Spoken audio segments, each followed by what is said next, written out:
मेरा नाम शिखा है। मैं अपने देवर और नंद को देखकर रोने लगी। मैंने इस बारे में अपने पति विक्रम से भी बात किया। मैंने कहा कि मेरी नंद और देवर पता नहीं क्या कमरे में करते हैं और दिन रात बस वही कमरे में घुसे रहते हैं। कभी भी किसी काम को करने में मेरी मदद भी नहीं करते हैं। दिन भर अपने में मस्त रहते हैं और मैं काम करती रहती हूँ।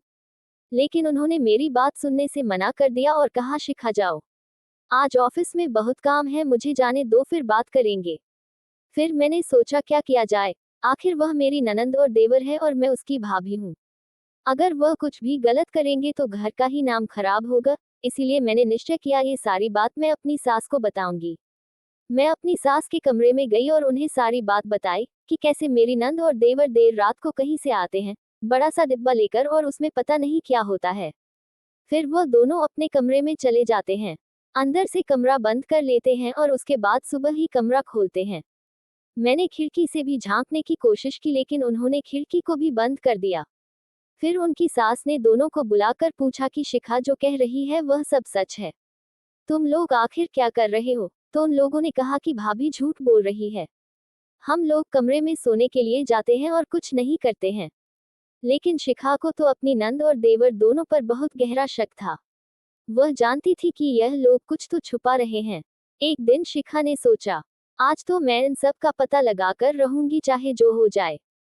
फिर वह अपने देवर और नंद के कमरे में जाकर पलंग के पीछे चादर ओढ़ के छुप गई और इंतजार करने लगी कब उसका देवर आएगा। थोड़ी देर बाद उसका देवर हाथ में बॉक्स लेकर कमरे में आया और दरवाजा बंद कर लिया। उसकी नंद तख्त पर बैठी हुई थी। उसकी नंद ने अपने भाई से कहा क्या हुआ? सारा काम हो गया? तो उसके भाई ने कहा हाँ, सब काम हो गया। तो उसने कहा ठीक है, बॉक्स खोलकर दिखाओ। उसने जैसे ही बॉक्स खोला, उसकी भाभी शिखा ने बॉक्स को देखकर जैसे बिल्कुल अचंभित हो गई। उसकी आंख में आंसू आने लगे। वह बहुत जोर जोर से रोने लगी। ये सुनकर उसके देवर और नंद ने भाभी को देख लिया। वह लोग भी परेशान हो गए हैं कि अब क्या होगा, और उन्होंने अपनी भाभी से कहा ये बात आप घर में किसी को भी मत बताना। हम लोग बड़ी मेहनत करके यहाँ तक पहुँचे हैं। मैं अपनी बहन को आईएएस बनाना चाहता हूँ और उसके लिए पैसों की जरूरत होगी, जिसके लिए मैं यहाँ बॉक्स में किताबें भर के दुकान दुकान पर जाकर बेचता हूँ। और जो भी पैसे आते हैं उससे अपनी बहन को कोचिंग करवाता हूँ और रात भर उसको पढ़ाता हूँ। अगर यह बात अपने घर वालों को बता दिया तो घर वाले उसको पढ़ने नहीं देंगे और उसकी शादी करा देंगे। भाभी यह सब सुनकर बहुत रोई क्योंकि वह उनके बारे में बहुत गलत सोच रही थी। फिर उनकी भाभी ने अपने देवर और नंद से कहा कि तुम लोगों को अब और मेहनत करने की जरूरत नहीं है। अब तुमको जितने भी पैसे की जरूरत है वह मैं तुमको दूंगी। और उनकी भाभी ने अपने जेवर सोना चांदी बेचकर अपनी नंद को पढ़ाया और एक दिन उसकी नंद आईएएस बन जाती है और कहती है कि आज जो कुछ भी मैं हूँ अपनी भाभी की वजह से हूँ।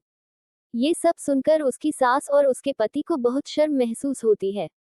इसीलिए दोस्तों कहा जाता है, मेहनत इतनी खामोशी से करो कि सफलता शोर मचा दे। आज उनका परिवार बहुत खुश है और सब मजे से अपनी जिंदगी जी रहे हैं। दोस्तों उम्मीद करती हूँ आपको हमारी कहानी पसंद आई होगी। कहानी पसंद आई है तो वीडियो को लाइक करें और चैनल पर नए हैं तो चैनल को सब्सक्राइब करें और हाँ, नोटिफिकेशन बेल को जरूर दबाएं ताकि अगली अपडेट सबसे पहले आपको मिले।